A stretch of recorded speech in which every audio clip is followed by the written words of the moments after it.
Have you ever watched a movie or TV show and you're just like, wow, that was cinema? After you finish watching it, it leaves a little something in you and it becomes one of your favorite pieces of media ever. You're happy to experience it, but also a little sad that something else won't ever come close to recreating that magic. And the best part about it is that you can re-watch it and just relish in the moments that left such a great impression on you. That for me was Teenage Mutant Ninja Turtles, the Michael Bay version.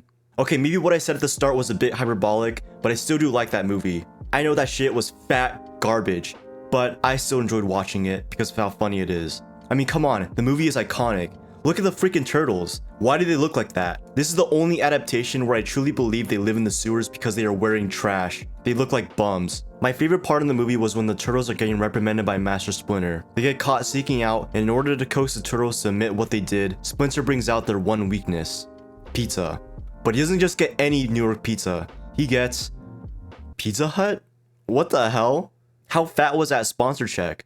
There aren't even any toppings on it. Now in my head, I was thinking like, oh, what the fuck, dude? But on my face, I had the biggest, stupidest grin. This movie, by all counts, is a guilty pleasure for me. But what exactly makes something a guilty pleasure? By definition, it's an activity or media that someone enjoys even though they might be embarrassed if others found out. It's also something that you might not think is good at first, but after 4 beers, it's the best thing ever. But whenever I'm asked the question of, hey, what's your guilty pleasure TV shows or movies? After I give my answer, I almost always get hit with the response of, well, that's not a guilty pleasure. And I'm like, yeah, to you it's not, it's my guilty pleasure, like what the fuck? And then I have to somehow justify my embarrassment for liking a piece of crap. So that's what I'm going to talk about today, some of my guilty pleasures and my reasonings. And also, if you enjoyed this video, please subscribe, or at the very least, leave a like. Anything helps. What needs to be said about this American classic? The Griffin family are staple cultural icons that get into shenanigans every episode. It's a show known for its easily digestible humor with its heavy use of the cutaway gag. Yeah, give 'em a chance, Joe. Like I did with scary teenagers. I used to be afraid of them until I realized they were just misunderstood. Hey, fat ass, give me your wallet. I could give you my wallet, but what I think you really want is love. It's true.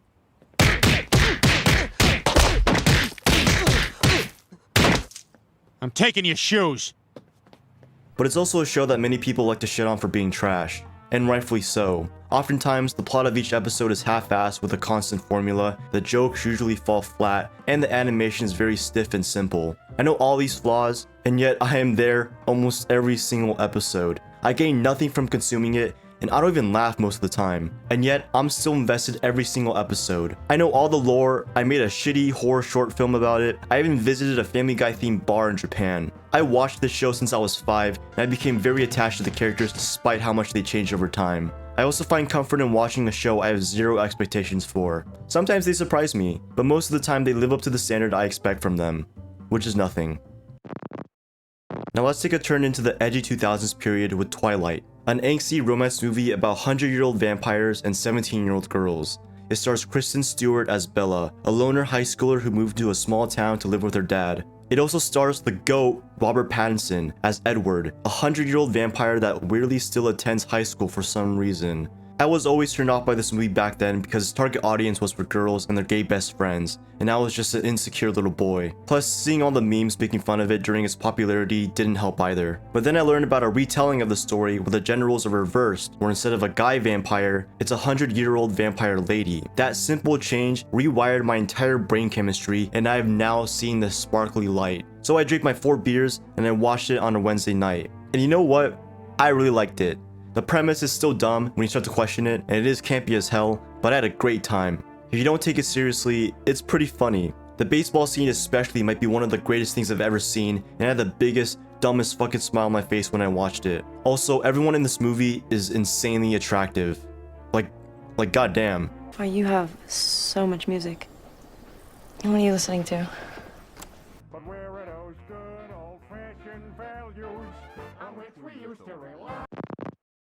One story element I really like is uncovering a conspiracy. At the start of these stories, we're fed so little about the world, usually taking in only a single perspective of the main character. And based on what we're given, we can only infer what kind of world they live in. But as the story continues, the mysteries of the world slowly unravel, and we're eventually met with a force that seems almost impossible to stop. And no movie does that better than parkour civilization. Evbo is a parkour noob who can only dream of becoming a parkour pro. He spends his days being fed only a single piece of chicken earned by a single block jump. But a once-in-a-lifetime chance occurs where he can finally prove himself and attempt to become a parkour pro. But it's not easy, as there's mysterious forces that try to stop him at every turn. And just when things started to look up for him, he only discovered a fraction of the many secrets of parkour civilization. Now, if you don't know what the fuck I just said, I don't blame you, because this is a fan-made Minecraft movie.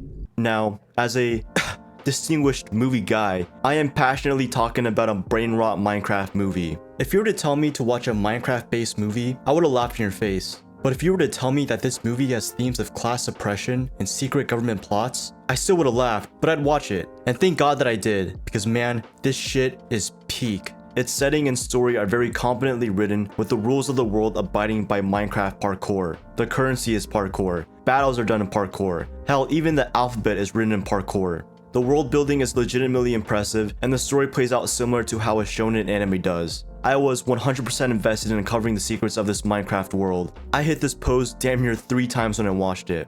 Flames. So why am I telling you guys this? Well, I encourage everyone to explore media they don't traditionally have an interest in. We like being comfortable with what we know. In fact, we can like it so much that we often villainize anything we don't deem as comfortable without ever knowing it is something that we truly like. I didn't watch Twilight at first because I thought it'd be ass.